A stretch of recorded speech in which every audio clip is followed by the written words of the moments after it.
Hello, and welcome to the first edition of Dungeoneer. This is a new series that we're making. My kids and I decided we wanted to build video games and tell the story about building video games while we're doing it. They've talked about building video games since they were, 4 years old. Now they're 9 and 11, and we're finally getting started in actually building a good game and doing it through using AI. And now that we have the ability to build things rapidly using this, we thought we'd share with others the processes we're following, the things we're doing, and what we're learning.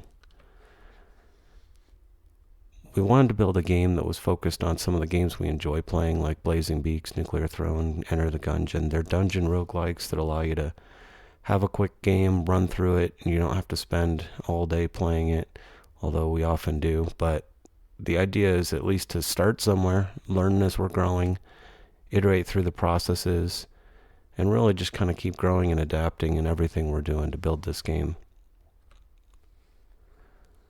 We decided to use the various tools you see here. Obviously, we need to keep some notes about what we're doing, so we decided to start with OneNote. We've been using Microsoft Copilot as kind of the engine to tell us what to do and how to do it. We've been writing all our code and editing it in the Visual Studio Code Editor.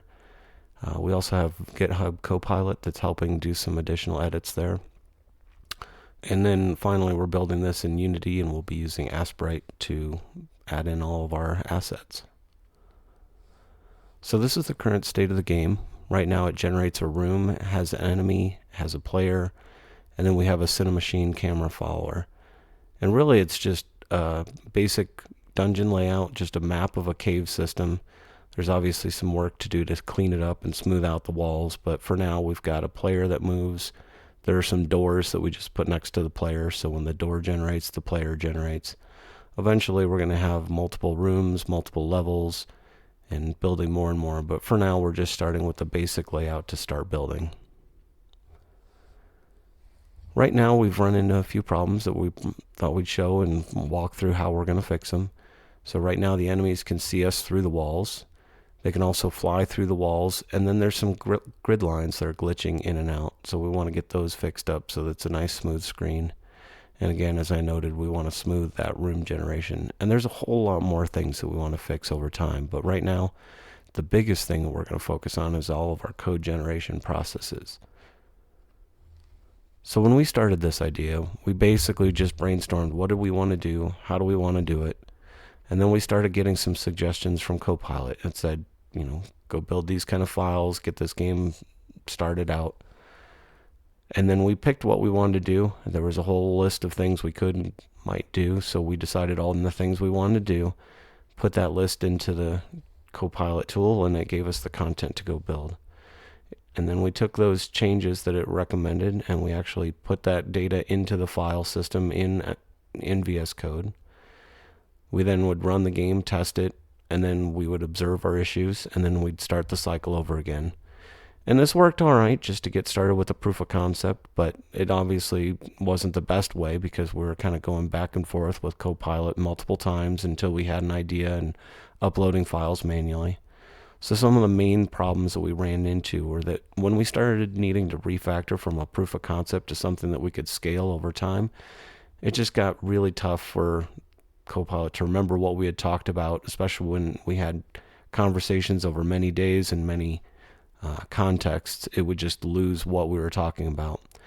And then as we got more and more files and more complexity in those files, all those connections really started to break down, and there was a lot of trouble with just linking everything in a clear path. And then we also wanted to integrate that agentic development that we had in GitHub Copilot. So those were some of the things that we initially ran into during our first path. So we started down a new development path. We added in this agent prompting and having the agent execute that prompt. And really the key here is we were using Copilot as the architect. Copilot would be the one that would define the overall architecture of what we're building, recommend the solution, recommend the path forward. And we were still picking what we wanted to do, but then we would go back to Copilot and ask it to generate a prompt that we would then take from Copilot and add the prompt into Copilot. This also gave us a few moves forward, but it gave us some issues as well. The agent started to get creative, and they would add their own architecture. They would add things that the architect would say, no, we don't want to use that, or that goes against the principles that we're building to. So really we're missing this holistic approach of how we want to have a reference architecture and what we want to build and how we want to build in a cohesive way.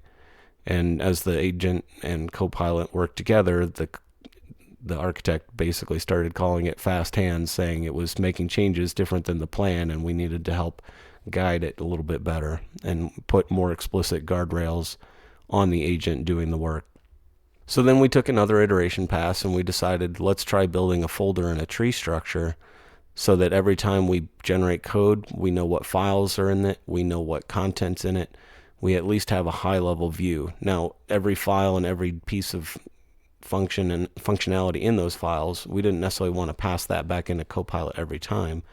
So what we wanted was kind of a lightweight set of data that we could, after executing the prompt and getting updated files, build a tree structure that we could also pass on to Copilot. And this is our first pass at building something. It's basically just a tree structure that said, here are every file that exists within your project.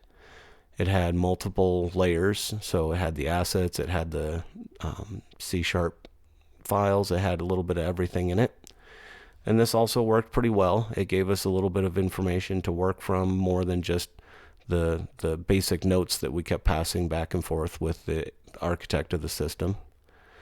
But again, we ran into some more problems. The architect agent still lost the context of the full functionality. We would keep notes about what we're doing and how we're building it, but it really didn't have enough information about very specific elements of what is the file's true purpose, how full is it, what's in it. It was really just the file exists, but it wasn't what's in the file. And so that really gave us a big problem with really trying to hone in on what are the things that are created, what's missing, and where are the problems that we really need to dive deeper into. And it really had to make a lot of guesses about what was done, what was not done. So this time we tried adding it as a metadata blueprint. So what that means is we basically added one more contextual element to our file structure. We created these headers in every single file, and we used Copilot and the agent to go through each file, define what the purpose of the file was, add dependencies, events for the event listeners, add prefab bindings if it had context for the assets that it was working with. And then all that generated metadata was things like all the libraries we were using, all of the methods that the file created, all of the variables that were instantiated. So this really helped give a clear picture of at least what's going on inside the file, how it's working, and what its purpose in life is during our game generation process.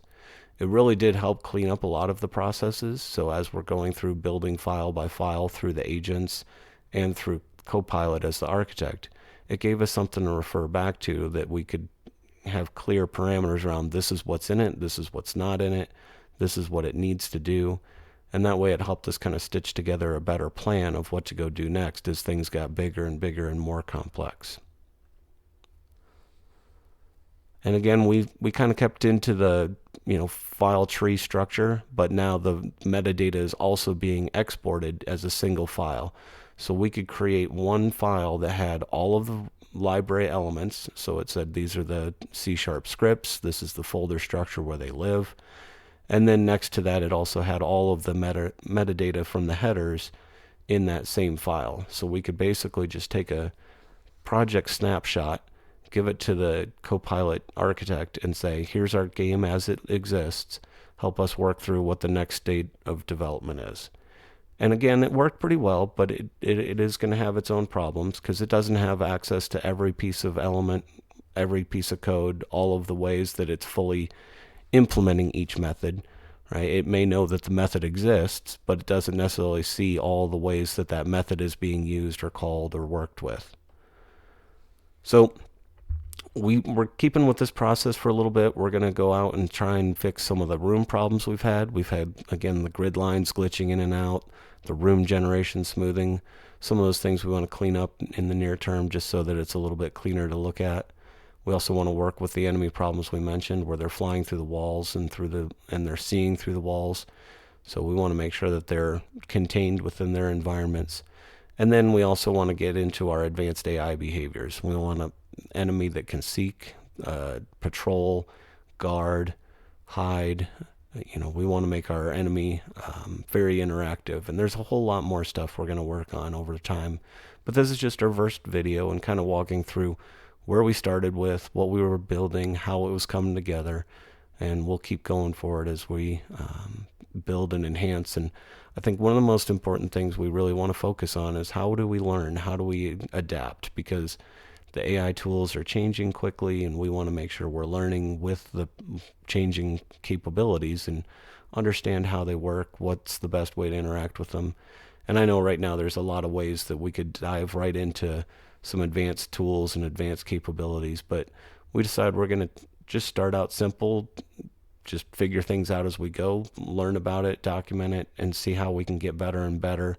We know we're going to make a lot of mistakes. We already have, and we're just going to keep refining our processes until we find something that works and helps us build quickly and build really fun games to play.